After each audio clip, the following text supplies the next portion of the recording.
No decorrer desta semana, de terça para quarta-feira, houve uma operação que foi classificada como épica. Foi a operação de resgate de 5 oponentes políticos, asilados políticos, que estavam na Embaixada da Argentina em Caracas e que foram resgatados por um comando dos Estados Unidos. Essa foi uma operação classificada como épica, até mesmo como rocambolesca.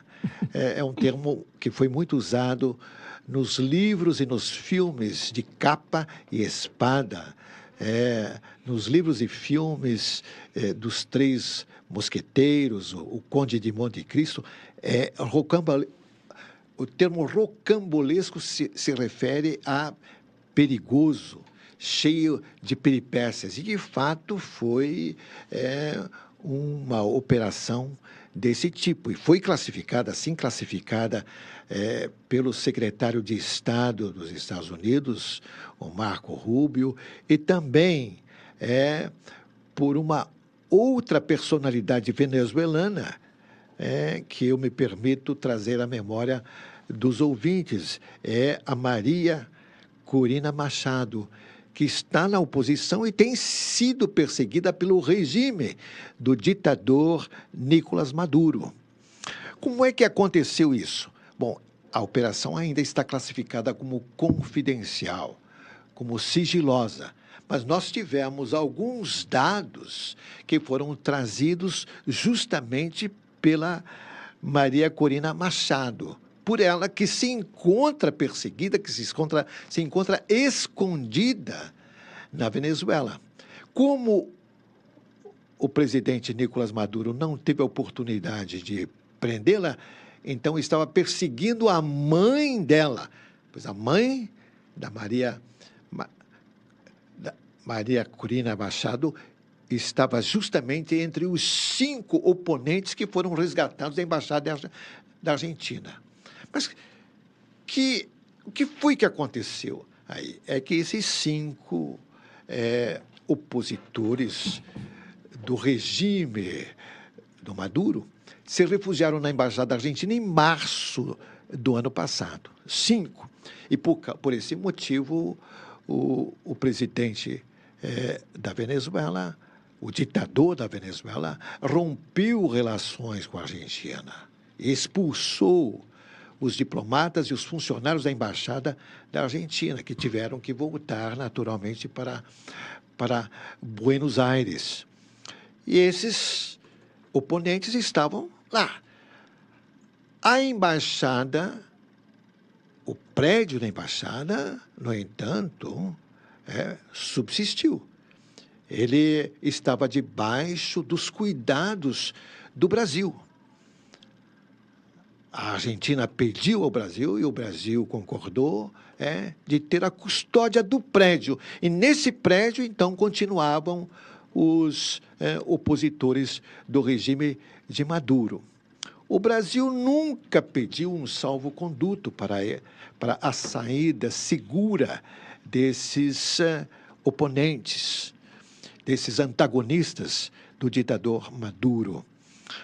Nunca pediu e agora, naturalmente, não foi informado. E vejam o que aconteceu.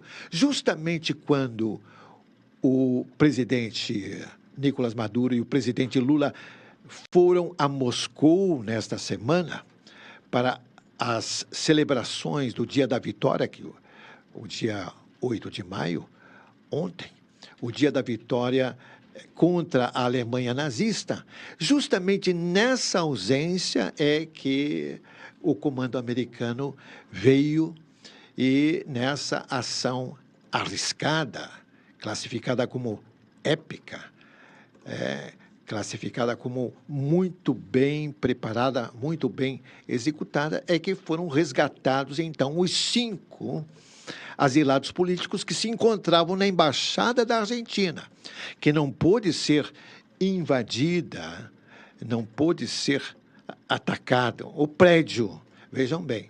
Isso me fez lembrar, no domingo passado, de uma comparação magistral do pastor Ricardo na Igreja Metodista Wesleyana. Ele comparou este princípio de direito internacional, que é o princípio da extraterritorialidade das embaixadas, que não podem ser atacadas, não podem ser invadidas pelo país onde elas estão. Ele comparou, então, esse princípio com o fato de que o inferno, o diabo, não pode prevalecer sobre a igreja.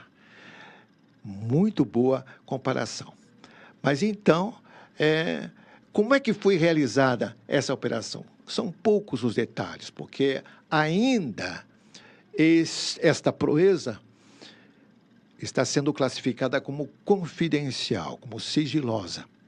Mas temos alguns detalhes que foram dados pela Maria Corina Machado, porque ela colaborou, uma vez que a mãe dela estava entre os 5 refugiados políticos. Que foi um braço da CIA, o braço de operações especiais da CIA, em coordenação com o Pentágono e em coordenação também com a Marinha e com a Força Aérea dos Estados Unidos. Um grupo pequeno de soldados americanos assumiram a vigia, o controle do prédio, que tem sido normalmente feito por soldados da guarda pretoriana do ditador Maduro. Eles substituíram, mas estavam naturalmente com uniformes do exército venezuelano, e aí foi realizado o resgate dos 5 exilados políticos que estavam na Embaixada da Argentina e foram levados a salvo para os Estados Unidos. Quando a notícia veio à tona, os refugiados já se encontravam em solo americano. E o presidente da Argentina, o presidente Milei, ele agradeceu ao secretário de Estado dos Estados Unidos, quer dizer, o ministro das Relações Exteriores dos Estados Unidos, pelo empenho pessoal dele para que isso tivesse uma conclusão exitosa. E ao Maduro restou apenas ficar vociferando, esbravejando, tentando encontrar um traidor, entre aspas, que teria favorecido essa operação classificada como épica, rocambolesca, de resgate dos 5 exilados políticos que estavam na Embaixada da Argentina em Caracas.